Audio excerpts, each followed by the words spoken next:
சிங்கனூர் ஸ்ரீ லட்சுமி நாராயண ஸ்ரீ ஸ்ரீனிவாச பெருமாள் சித்திரை மாத வைபவம் மற்றும் 14வது வருட சிங்கனூர் ஸ்ரீ லட்சுமி நாராயண ஸ்ரீ ஸ்ரீனிவாச பெருமாள் திருக்கோவில் பிரதிஷ்டாதி தினத்தினை முன்னிட்டு மூலவர் ஸ்ரீ ஸ்ரீ ஸ்ரீனிவாச பெருமாளுக்கும் உற்சவர் வரதராஜ பெருமாளுக்கும் பால், தயிர், சந்தனம், மஞ்சள், இளநீர், தேன் உள்ளிட்ட பொருட்களை கொண்டு விசேஷமான நவகலச திருமஞ்சன வைபவம் நடைபெற்றது.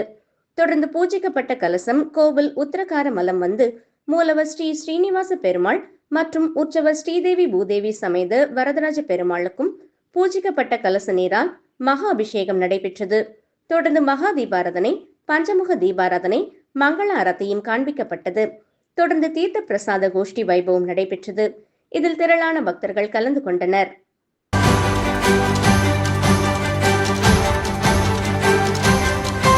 விழுப்புரம் மாவட்டம் திண்டிவனம் ரயில் நிலைய ஸ்ரீ ஓம் அரசடி விநாயகர் திருக்கோவில் 62ஆம் வருட சம்மஸ்ராபிஷேக விழாவினை முன்னிட்டு இன்று காலை கோபூஜை இனிதே ஆரம்பமாயின.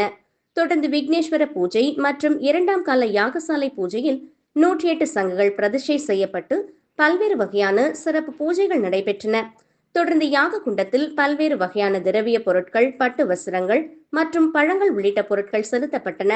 தொடர்ந்து பூஜிக்கப்பட்ட கலசங்களுக்கு பூர்ணாகதி செலுத்தி பஞ்சமுக தீபாராதனை, கற்பூர வத்தி காண்பிக்கப்பட்டது. தொடர்ந்து கலசங்கள் கோவில் பிரகாரம் வலம் வந்து மூலவர் ஸ்ரீ ஓம் அரசடி விநாயகருக்கு கலசாபிஷேகம் மற்றும் 108 சங்காபிஷேகம் நடைபெற்றது. தொடர்ந்து வண்ண மலர்கள் கொண்டு அலங்கரிக்கப்பட்டு ஸ்ரீ ஓம் அரசடி விநாயகருக்கு பஞ்சமுக தீபாராதனை, கற்பூர ஆரத்தி காண்பிக்கப்பட்டது. இதில் திரளான பக்தர்கள் கலந்து கொண்டனர்.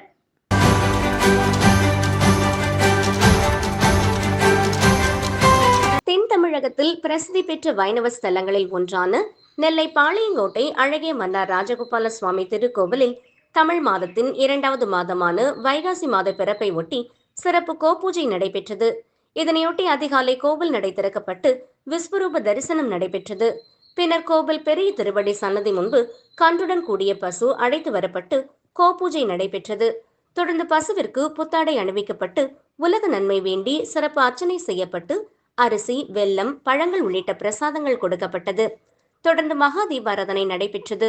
இதில் திரளான பக்தர்கள் கலந்து கொண்டு பசுவிற்கு அரிசி உள்ளிட்ட பொருட்களை வழங்கி வழிபாடு நடத்தினர்.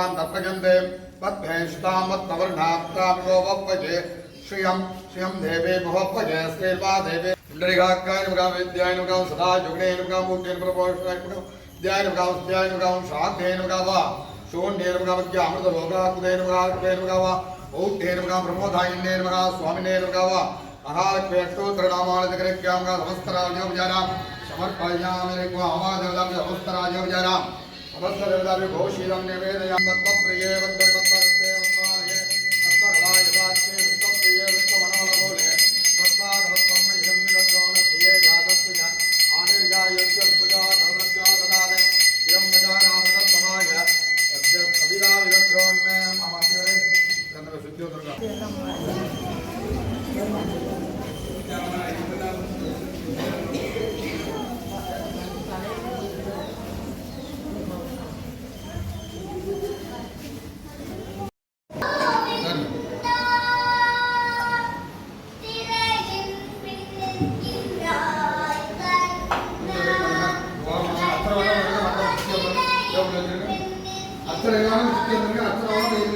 श्रीगुरुभ्यो नमः ओं श्रीलक्ष्मीवल्लभारम्भा विकटो मुनिमध्यमाम् अस्मदाचार्यपर्यन्तां वन्दे गुरुपरम्पराम् अरुள்மிகு அழகிய மன்னார் ராஜகோபால வேதநாராயண சுவாமி திருக்கோவில் பாளையங்கோட்டை பிரதி மாதம் கோபூஜை நடைபெறுகிறது.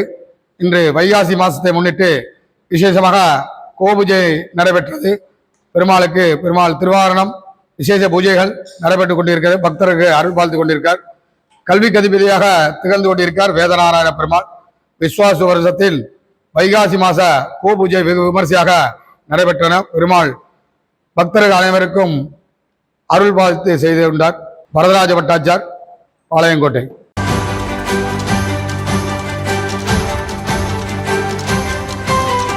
விழுப்புரம் மாவட்டம் செஞ்சியில் அமைந்துள்ள உலக புகழ்பெற்ற செஞ்சி கோட்டையில் எழுந்தருளியுள்ள ஸ்ரீ கமலக்கன்னி அம்மன் ஆலய தேர் திருவிழா ஆண்டுதோறும் 10 நாட்கள் நடைபெற்று வருவது வழக்கம். இந்த ஆண்டு கமலக்கன்னி அம்மன் ஆலய திருவிழா கடந்த மே 5ஆம் தேதி கொடியேற்றத்துடன் தொடங்கியது. இதனிடையே 9ஆம் நாளான நேற்று தேர் திருவிழா வெகு விமர்சையாக நடைபெற்றது. இந்த தேர் திருவிழாவில் பல்லாயிரக்கணக்கான பக்தர்கள் கலந்து கொண்டு தேரை வடம்பிடித்து இழுத்தனர். முன்னதாக செஞ்சிக்கோட்டையில் அமைந்துள்ள கமலக்கன்னியம்மன் ஆலயத்தில் நேற்று காலை சிறப்பு அபிஷேகம் நடைபெற்றது. இதனைத் தொடர்ந்து சூலம், பம்பை முழங்க கொண்டு வந்தனர். அப்போது அக்கா தங்கையான கமலக்கன்னி அம்மன் மற்றும் மாரியம்மன் பூக்கரகம் சந்திப்பு நிகழ்ச்சி நடைபெற்றது. அப்போது பக்தர்கள் பக்தி பரவசத்தில் கோவிந்தா கோவிந்தா என கோஷமிட்டு அம்மனை வழிபட்டனர். இந்த ஆண்டு நடைபெறும் இந்த தேர் திருவிழா நேற்று மாலை தொடங்கியது. இதில் செஞ்சி மற்றும் சுற்றுவட்டார பகுதியைச் சேர்ந்த ஏராளமான பக்தர்கள் இத்திருவிழாவில் கலந்து கொண்டு தேரை வடம்பிடித்து இழுத்தனர்.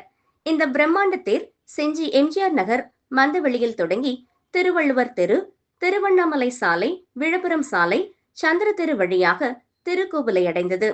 மேலும் கமலக்கன்னி அம்மன் விழாவில் தமிழகத்தின் பல்வேறு மாவட்டங்களிலிருந்து குல வழிபாடு செய்யும் பக்தர்கள் காலையில் கோவிலில் பொங்கல் வைத்து சுவாமிக்கு படையலிட்டு வழிபட்டனர்.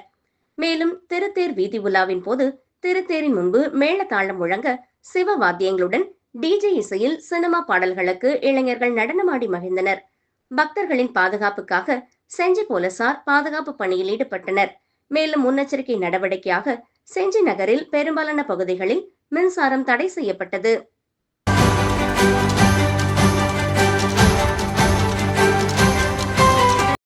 மதுரை கள்ளழகர் கோவில் சித்திரை திருவிழா கடந்த 8ஆம் தேதி தொடங்கியது. இதனைத் தொடர்ந்து 3ஆம் நாள் நிகழ்வாக மண்டுக முனிவருக்கு சாப விமோச்சனம் அளிப்பதற்காக சுந்தராஜ பெருமாள் கள்ளழகர் வேடமிட்டு மதுரை நோக்கி புறப்பாடாக்கினார். இதனையடுத்து 4ஆம் நாள் நிகழ்வாக மதுரை 3 மாவடி பகுதியிலிருந்து எதிர்சேவை நிகழ்வானது நடைபெற்றது. 3 Mavadi, Puthur, DRO colony, reserve line, Tallakulam உள்ளிட்ட பகுதிகளில் எதிர்சேவை நடைபெற்றது. இதனைத் தொடர்ந்து 5ஆம் நாள் நிகழ்வாக கடந்த திங்கட்கிழமை அதிகாலை கள்ளழகர் வைகை ஆற்றில் எழுந்தருளும் நிகழ்வானது நடைபெற்றது. தொடர்ந்து மதிச்சியம் பகுதியில் உள்ள ராமராயர் மண்டபத்தில் தீர்த்தவாரி நடைபெற்று பின்னர் பல்வேறு பகுதிகளில் உள்ள மண்டகப்படிகளில் எழுந்தருளினார்.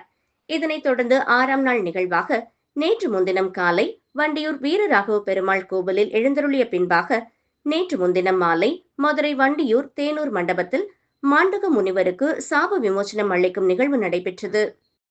இதனையடுத்து வண்டியூர், அண்ணாநகர் உள்ளிட்ட பகுதிகளில் மண்டகப்படிகளில் எழுந்தருளிய பின்னர் அங்கிருந்து ராமராயர் மண்டபத்திற்கு எழுந்தருளிய கள்ளழகர் விடிய விடிய தசாவதார அலங்காரங்களில் பக்தர்களுக்கு காட்சியளித்தார். இதனைத் தொடர்ந்து கள்ளழகருக்கு திருமஞ்சனம் நடைபெற்றதை அடுத்து அனந்தராயர் பல்லக்கில் கால்மேல் கால் போட்டு ராஜாங்க கோலத்தில் எழுந்தருளிய கள்ளழகர் மதிச்சியம், ஆழ்வார்புரம் ஆகிய பகுதிகளில் உள்ள மண்டகப்படிகளில் எழுந்தருளினார்.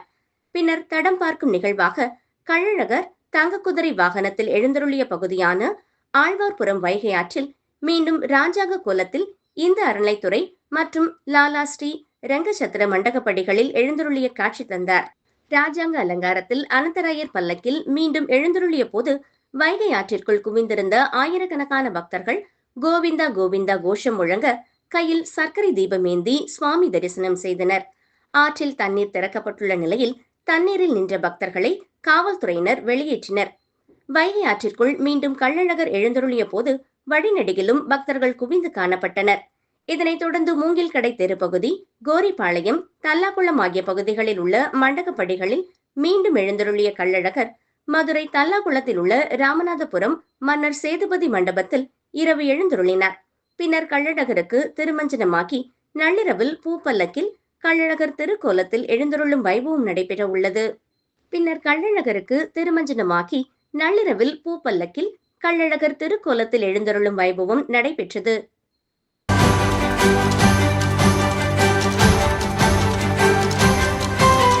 ராமநாதபுரம் மாவட்டத்தில் அமைந்துள்ளது வைரவன் கோவில் கிராமம்.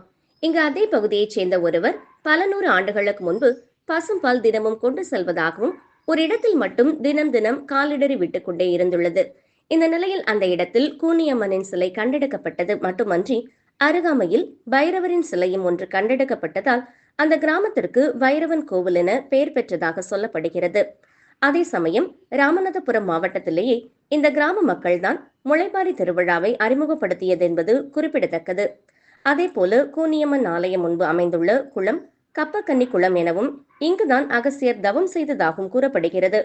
கிட்டத்தட்ட 600 ஆண்டுகளுக்கு முன்பாக தோன்றிய பழமை வாய்ந்த ஆலயமாகும் இந்த கூனியம்மன் ஆலயம். இந்த நிலையில் ஒவ்வொரு ஆண்டும் பக்தர்கள் நேர்த்திக்கடனாக பால்குடம், கரகம், காவடி, அக்னி சட்டி, அலகு குத்துதல், மாவிளக்கு, கரும்பால் தொட்டி, முடி காணிக்கை உள்ளிட்ட நேர்த்திக்கடன்களை செலுத்துவதோடு விரதமிருந்த பக்தர்கள் நவதானியங்களால் வளர்க்கப்பட்ட முளைப்பாரியை அப்பகுதியைச் சேர்ந்த சுற்றுவட்டார பக்தர்கள் தலையில் சுமந்தவாறு வந்து அம்மனிடம் சமர்ப்பித்து ஆட்டம் பாட்டம் கொண்டாட்டத்துடன் நீர்நிலைகளில் கரைத்து தங்களது நேர்த்திக்கடனை செலுத்தினர். முன்னதாக கூனியம்மனுக்கு பல்வேறு வாசனை திரவியங்களால் அபிஷேகம் நடைபெற்றது. பின்னர் மலர் மாலைகளுடன் விசேஷ அலங்காரத்தில் காட்சியளித்து கூனியம்மனுக்கு கற்பூர ஆரத்தி காண்பிக்கப்பட்டது. இதனைத் தொடர்ந்து பக்தர்கள் பலரும் மனமுருகி வழிபாடு செய்தனர். தொடர்ந்து பக்தர்கள் அனைவருக்கும் அறுசுவையுடன் கூடிய அன்னதானமும் வழங்கப்பட்டது. நிகழ்ச்சி ஏற்பாட்டினை வைரவன் கோவில் கிராம பொதுமக்கள் சிறப்பாக செய்திருந்தனர். ஒரு குப்பை இடம் இருக்குது. அந்த இடத்துல ஏன் காலத்துக்குள்ளேயே தென்னை மரம் வைக்கிறது தோண்டும் போது அந்த இடத்துக்குள்ள சங்கு, சோவி, அடுப்பு அனைத்து இருந்து நாங்கள் எடுத்திருக்கோம். அந்த இடம் வந்து அந்த காலத்தில் அகஸ்திய முனிவர் வந்து இங்கே தவம் செஞ்சதாக ஒரு வரலாறு. அதுக்கு தான் அது கப்பக்கணின்னு அந்த இடத்துக்கு பேர். கோவிலுக்கு முன்னாடி இருக்கிறதுக்கு கப்பக்கணின்னு பேர். அந்த குப்பை செல்லுங்கிறது அகஸ்திய முனிவர் வந்து தவம் பண்ண இடம். அதனால் இந்த ஏரியாவுக்கு, இந்த பகுதியில் இருக்கிற மக்களுக்கு, இந்த ஊருக்கு தனி பெருமை இருக்குது. நான் இந்த கூனியம்மன் கிருபையா 50 வருஷமாக அந்த கோயில் நிர்வாகம் பண்ணுறதுக்கு வாய்ப்பு எனக்கு கிடச்சிருக்கு. அதுக்குரிய பெருமை வந்து கூனியம்மன் தான். ரெண்டாவதுங்க, எனக்கு வந்து 73 வயசாச்சு. இது வரைக்கும் கூனியம்மனை வணங்கிக்கிட்டு இருக்கேன், துண்டு வச்சுக்கிட்டு இருக்கேன். எனக்கு மாத்திரை இல்லை, மருந்து இல்லை. அது வந்து இறைவன் அந்த கூனியம்மன் கொடுத்து எனக்கு வரான். என்னுடைய ஆயுள் பூரா அதுக்காக தொண்டு செய்வேன். தெரிவிச்சுக்கிறேன்.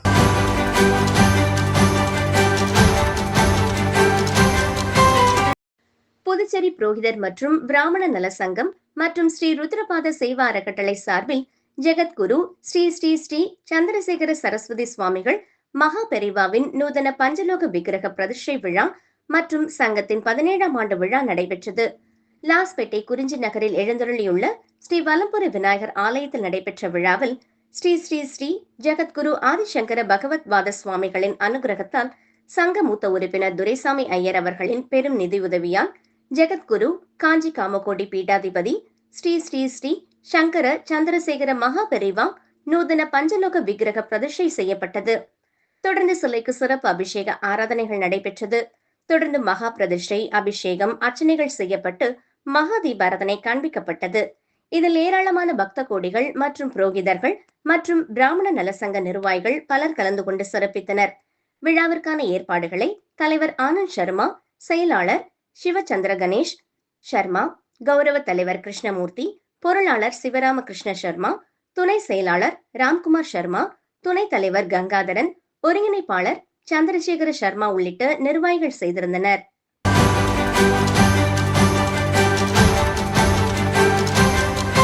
காஞ்சிபுரத்தில் அமைந்துள்ள கச்சபேஸ்வரர் ஆலயத்தில் வெள்ளித்தேர் நிகழ்ச்சியானது வெகு விமர்சையாக நடைபெற்றது. இதில் ஏராளமான பொதுமக்கள் கலந்து கொண்டு வெள்ளித்தேரை வடம்பிடித்து இழுத்தனர். அதன் பின்பு தரிசனம் செய்து கச்சபேஸ்வரரின் அருளை பெற்றனர்.